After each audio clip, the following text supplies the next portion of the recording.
Hello everyone, I'll give you a quick rundown of my new PC build. Previously I've been using a laptop for recording and any kind of editing work, so this is going to be the new workstation and that is going to make some things possible. The case is from a company called Be Quiet. It's a German build, and I've actually got a lot of the equipment inside also from the same company, so I was very interested on the whole quiet sale, and I have to say the whole thing is extremely quiet. I did get two extra fans. I got a 750 watt power supply from the same company, and it does sit on rubber feet. The whole thing is just set up to be as quiet as possible. So I haven't done a PC build in, I don't know, for myself, probably in about 20 years. So I had to watch a couple of YouTube videos to just get up to speed and see what else is new and shiny. So apparently the cool kids today are using water coolers. So I got myself one of these as well. But I did get two extra fans for the front. So the whole airflow is intake on the front, and then up through the AIO goes out on top. And I've got a rear exhaust fan as well.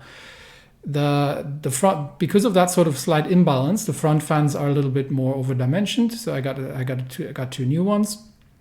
And I do have a 360 millimeter AIO, a 4070 Super.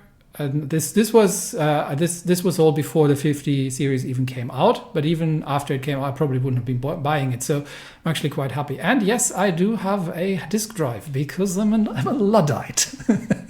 And I like disks. I do have a 4 terabyte SSD, 64 gigs of RAM, and a Ryzen 7. Not the 950, the other one, 7 something 80, I don't know, the 3D thing.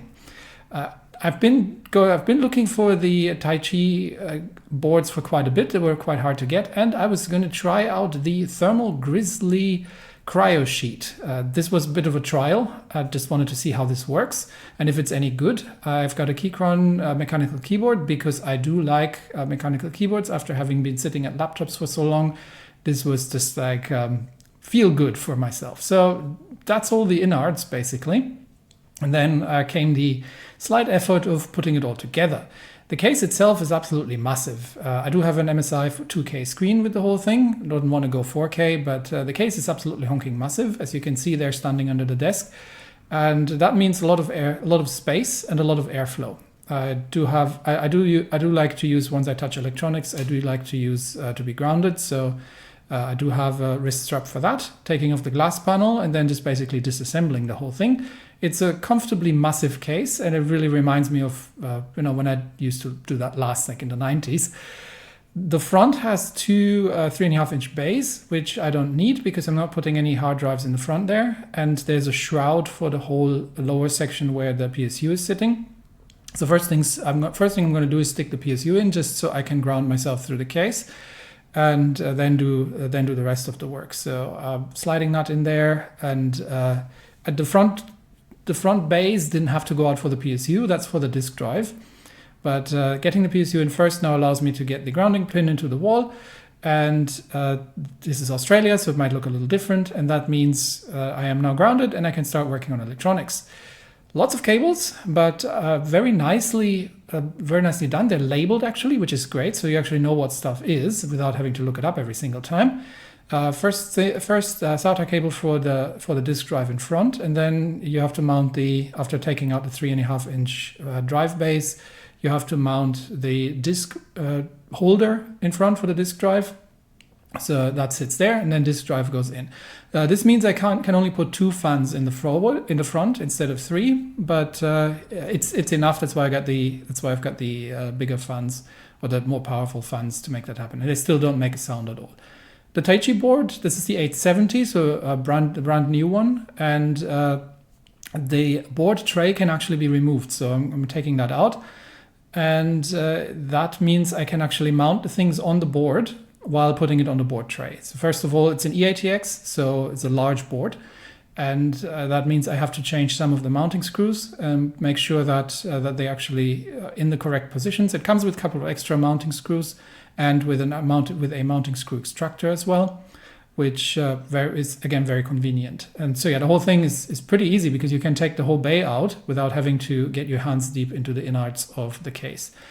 And putting the RAM sticks in, had to look up the positioning, but fortunately ASRock has a relatively detailed manual which has the schematics and tells me where everything is and where everything needs to go. So things haven't really changed all that much in the last years in that regard. So that's in the main SSD slot, and this is the one that sits directly on the CPU rather than on the south bridge. So this is the fastest slot. It is only a PCIe 4 drive, so it doesn't actually need the power on that slot. But what I can do is, if I need a faster drive at some point, I'll move this to one of the other slots because it has 2 more M2 slots, and I can replace this with a faster drive if I need to. And then the heatsink just nicely clicks in. You can buy these drives with heatsinks, but I personally prefer to use the one from the board simply because it matches the whole design and is really actually quite pretty. Despite the fact that this whole thing sits under the desk later on. The mounting for the CPU, so the brackets need to go, that are sitting on the board, the plastic holders, they need to go out, and then the custom CPU brackets go in there, old ones out, and then you've got some spacers that go in, and then the mounting brackets go in first. It's all reasonably well documented, so it's quite obvious how things work.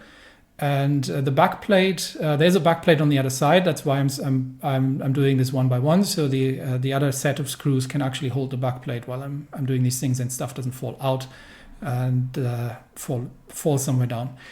Next up, GPU, absolutely honking massive, two slots wide. So this also goes into the fast bay. There are two PCIe slots, but I'm putting it in the right one, even though again it doesn't actually need the speeds, but it's just where it belongs.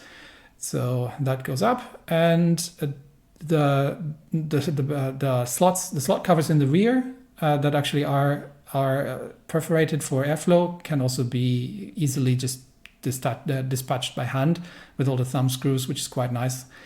Then just to take all the plastic off the GPU, and there we have it, one monstrosity of a GPU, and then you can kind of get the whole shebang mounted back into the case just by sliding the tray back in, which is a really nice way of doing it. Quickly checking that the case itself is level, and then checking the GPU. And of course, the GPU is slightly sagging, so that's why it comes with a GPU bracket. Now, this didn't actually quite fit 100%, so I actually had to take the top part of that and of the clamp and move it further up. But the idea is that this thing will eventually sit in the front, sit in the middle, and cover the cable. For now, I'm just adjusting to make sure that the GPU is perfectly level. And since I've leveled the case itself previously, I know that it's all correct. I did buy a separate cable to get the sort of rectangular angle, because the 12-volt high power cable that come with the PSU obviously need to bend, and I don't like bending cables, so I've gotten myself one. It wasn't expensive.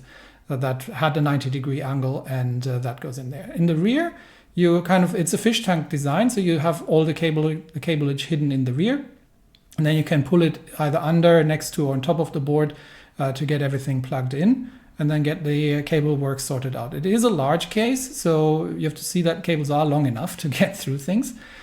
And then I did exchange the two fans in the forward to the Pro fans, which have a potential higher airspeed in case I need more intake speed. But they're working really very well so far. The only problem I had was with the 2P8 cables that go to and power the board, because I had to send them around the top. And it does get a little squishy up top there. Not yet, but once that thing goes in. So this is the Silent Loop 2 360mm AIO, again from Be Quiet. So it's all kind of matching together. And you get to mount that on the top rack, and then you can put the fans either up top or below. If you put them up top, you're not really going to have much space on top to close the case. So I'm doing a push configuration from the bottom, which is kind of the more common one. So these are just the fans that come with the AIO.